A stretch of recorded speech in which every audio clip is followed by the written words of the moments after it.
Athletes' lifestyle. Purpose of athletes doing interviews. There are many reasons why athletes do interviews. It may be after, before a game, or a match to describe how a game has gone, or their plans for the game. They may also do an interview to promote an event or tournament, to celebrate a member's success, to create awareness about their sport.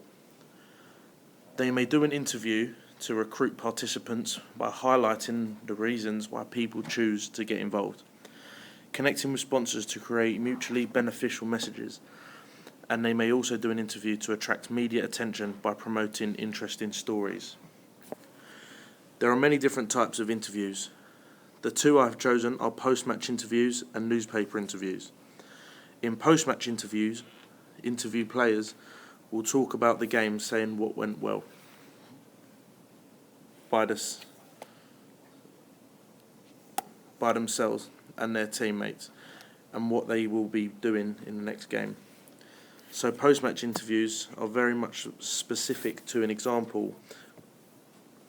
An example of this is after the Six Nations game, Johnny Sexton giving an interview about the game and how it went. There is a newspaper interview. They can talk about anything from the game that they have had or going to have, all the way into an incident about what has happened outside of the sport that has caught attention of the media. For example, Wayne Rooney having an incident at a pub and going away with another lady, not his wife.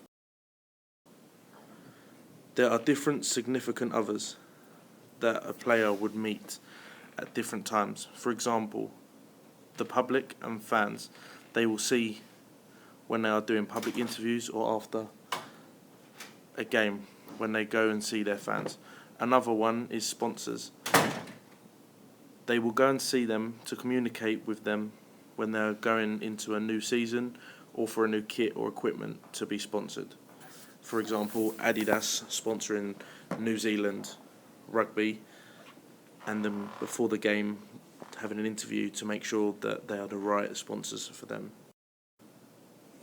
If an athlete wants to communicate with fans, the public, most of the time, they will communicate through verbal, which is on the TV, and this can be through interviews or question and answers. They might speak to sponsors through both written and verbal. It can be written if they have to write letters or emails, or they can speak verbally through talking and meetings with sponsoring companies. An example of public speaking would be Billy Vunipola, who is a rugby player for Saracens in England, talking to fans and the public about injuries he has had, and also written by communicating to people on social media, for example, Twitter, saying when he will be coming back to play. In interviews, if a player wants to come across professionally, they need to ensure that they use open and closed questions to make sure that they are getting involved with the interview. They need to make sure that they keep eye contact and make sure that they keep a calm tone and not talking fast. Radio appearances can be both good and bad for an athlete. They can be good if they have something important to say, but they need to make sure that they come across in a very clear way. If not, that is the reason that they could be bad for them, as an audience can take what an athlete says in a wrong way, or an athlete can say something that they don't mean, which could affect their sponsorship, which could affect their money and career.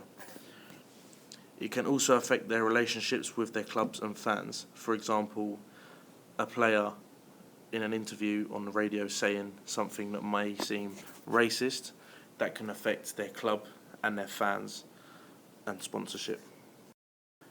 An interview with a sponsor such as Nike would be very different to an interview on the radio, as you need to make sure that you are more formal in dress and in the way you talk. They will need to change their vocabulary to make sure that it fits the type of interview they are having with them, as they would want to get their sponsorship. An interview with a manager would be less formal than an interview with a sponsor. However, it will be more formal than a radio interview. The way they are dressed will depend on the type of interview they are having. For example, if they are having an interview about performance of the match, then they will wear their sport kit. But if they are having an interview about behaviour, then they will have to wear formal dress.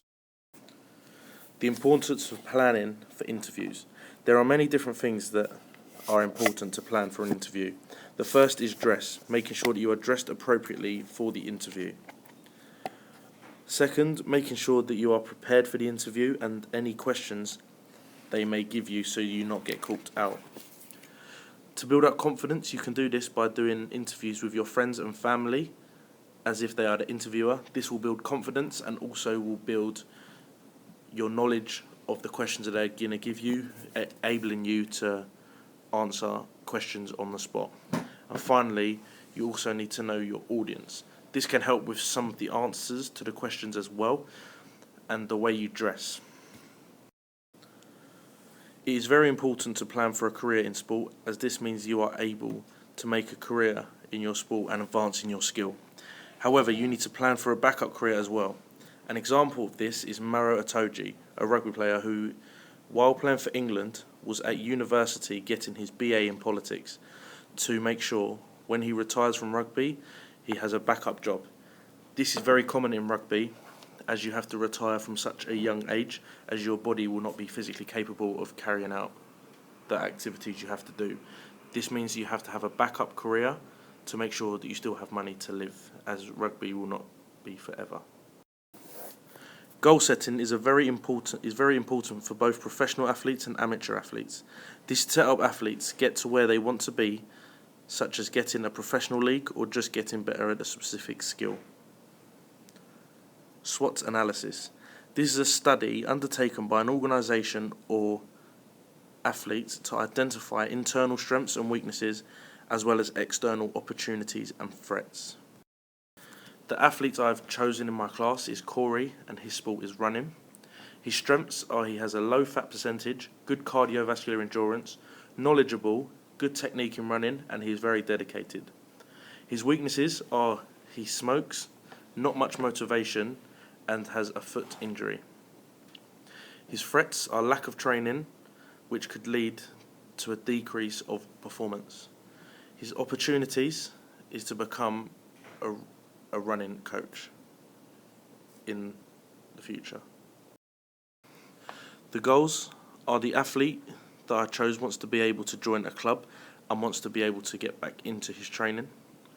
He wants to get back into competitions against other clubs, and then along the end goal is to either become a professional runner or to become a professional coach.